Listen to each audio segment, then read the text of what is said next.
los grandes desafíos en este año es el estancamiento que vive nuestra economía.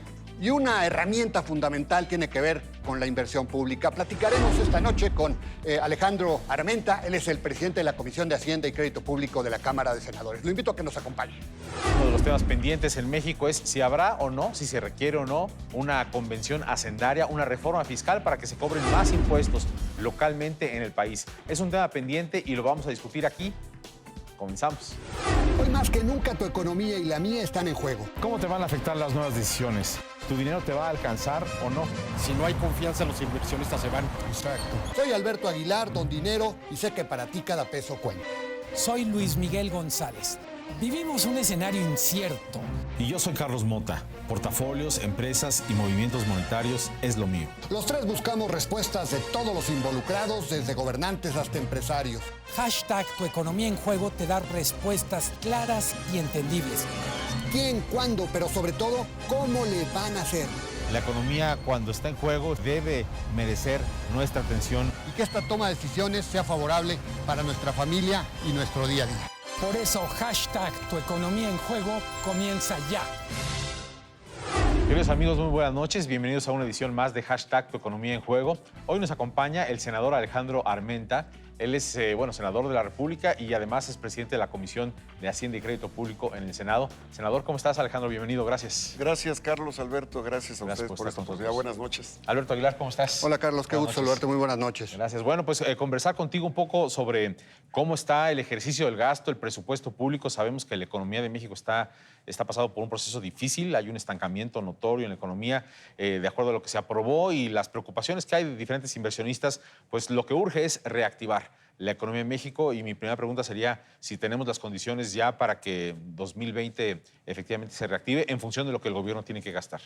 Sí, desde luego, Carlos, 6.1 billones de pesos es el presupuesto aprobado. Aprobamos una ley de ingresos pro inversión. Con el senador Ricardo Monreal logramos hacer 10 reservas al presupuesto, a la ley de ingresos, que fomentan la inversión en el sector primario, agropecuario, sobre todo para ejidos productores.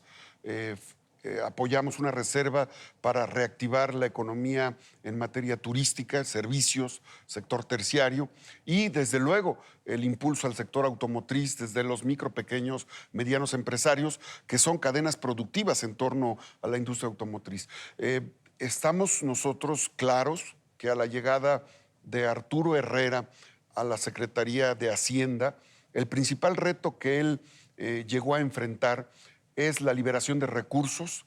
Recordemos que el 2019 fue un presupuesto herencia del sexenio anterior, no fue un presupuesto de la Cuarta Transformación. Sin embargo, se pudieron hacer ajustes y hoy el país está marchando en la recuperación de la soberanía energética. Se rehabilitan 6 refinerías, se construye 2 bocas, ya se está construyendo el aeropuerto y hay una serie de proyectos y de inversiones que se están haciendo en todo el país. El 2020, como lo ha señalado algunas calificadoras, para México el nivel de riesgo ha sido menor, ha sido calificado como menor, y eso significa que la inversión extranjera será constante y las finanzas públicas, al ser eficientes, al tener un peso fuerte, al tener frente al dólar y al tener austeridad, bueno, pues las finanzas en un mundo de desaceleración económica, México está enfrentando con acierto estas circunstancias económicas. Alejandro, sin embargo, cuando revisas el presupuesto,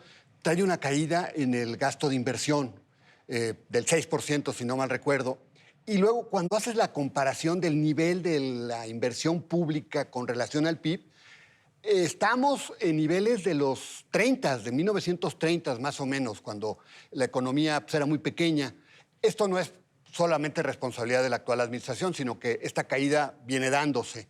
¿Qué margen de maniobra hay para este año para empezar a revertir y que la curva de la inversión empiece a crecer en relación al Producto Interno Bruto? Mira, tienes razón, pero lo que no hemos analizado con profundidad es que este es el primer año que se despresurizó la carga tributaria a Pemex. A Pemex en los últimos 30 años se desmanteló, se le ordeñó fiscalmente y se le hicieron cargas tributarias al grado de dejarlo en chatarra técnica. Lo que querían era sustituir las importaciones, perdón, sustituir la producción de gasolina por importaciones de gasolina. ¿Qué se ha hecho durante un año? ¿Cuál es el resultado en un año? De despresurizar la carga tributaria a Pemex. Ha implicado recursos hacia ese sector tan importante, pero esto significa la caída, eliminar la caída en la producción, por un lado. Segunda, que hoy ya estamos produciendo más gasolina, 10% más. Hay avance de lo que será la base para la energía, las energías limpias, las energías alternativas como la solar, la eólica, la eléctrica, a través de la energía fósil. Ningún país en el mundo que no tiene, que va en primer lugar en términos, o en los primeros lugares en términos de renovación energética, no lo ha logrado hacer si no tiene consolidada su industria energética fósil. Estamos en esa ruta. Por eso es que las inversiones en el país en este primer año y en el segundo año tienen que consolidar a Pemex. Primero tenemos que salvar a Pemex, y eso es lo que está haciendo el presidente Andrés Manuel López Obrador. Tenemos que poner orden, eliminar el círculo de saqueo que había un saqueo presupuestal enorme. Se estima que de 6 billones de pesos habían moches aproximadamente de 1.5 billones de pesos. Este primer año ha sido poner orden en el país, ha sido implementar un programa de austeridad, porque ante un pueblo empobrecido era inaudito entender un gobierno enriquecido. Ahora, es decir, hay dos visiones en relación con el tamaño del presupuesto que ejerce el gobierno, en relación con lo que nos estás diciendo, porque por un lado, si efectivamente hay toda esta lucha contra la corrupción, se está desmantelando este aparato que robaba ese recurso, pues eso, digamos, se tendría que reflejar en que hay dinero suficiente para todo un gasto que reactive la economía, como hablábamos al principio. Pero hay quien dice, no alcanza, de todas formas no alcanza y se requiere una nueva reforma fiscal. ¿Tú de qué lado estás? ¿Piensas que se quiere una reforma fiscal nueva para darle más dinero al gasto público, o simplemente con estas correcciones a lo que ha sido este primer año vamos a tener dinero sin necesidad de una reforma fiscal? no, yo creo que se necesita más dinero, Carlos. Nuestro país debe de aspirar a tener un presupuesto de 9 billones de pesos. 50% más. Sí, debe de aspirar. Y se puede si logramos primero toda esta reconfiguración fiscal. Tenemos que ir a un segundo plano en breve hacia una convención hacendaria. La convención hacendaria va a definir cómo el Estado, la Federación y los municipios participan de los ingresos del país. Pero primero teníamos que poner orden.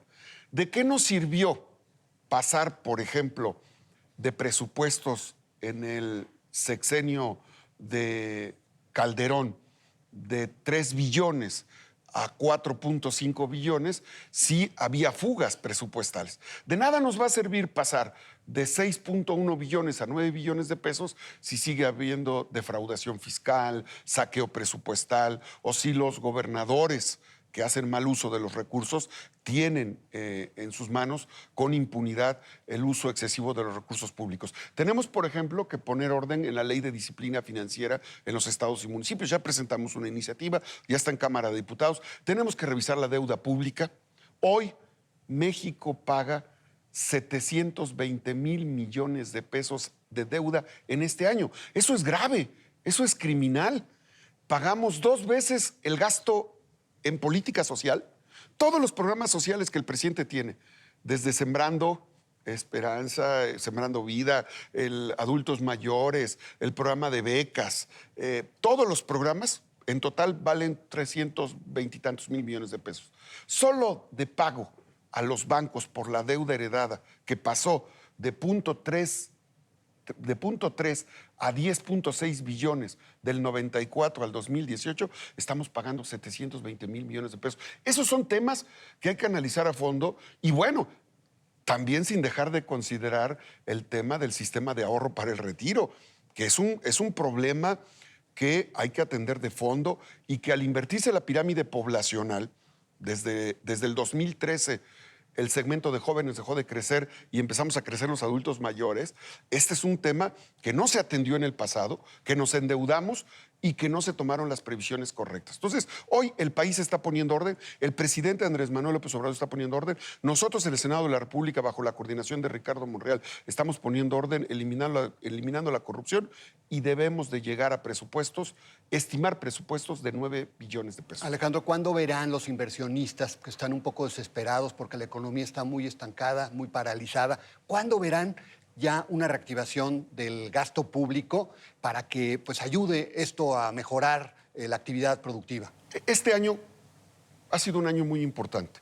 Por un lado, poner orden, la austeridad, el conjunto de leyes en ese sentido, pero la aprobación del acuerdo comercial, desde luego que es un motor muy importante.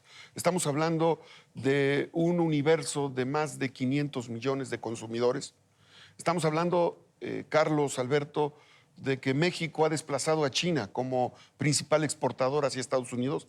Esa es una enorme oportunidad. Por eso es que nosotros, el Grupo Parlamentario de Morena, apoyamos con el presupuesto de egresos y la ley de ingresos, apoyamos a la industria automotriz, apoyamos a la industria agropecuaria, apoyamos a la industria turística, apoyamos a las plataformas, a los prestadores de servicios de las plataformas. Originalmente se les querían poner tasas impositivas de entre 2.5 y 7%, quedaron de 0.5 a 1.7 con el propósito de que no cargaran, no trasladaran esos costos a los millones de usuarios de plataformas digitales que lo mismo hacen negocio que utilizan servicios. Es decir, hemos cuidado que al saber que nuestro principal aliado son los empresarios, en el Grupo Parlamentario de Morena entendemos que no hay desarrollo sin inversión productiva.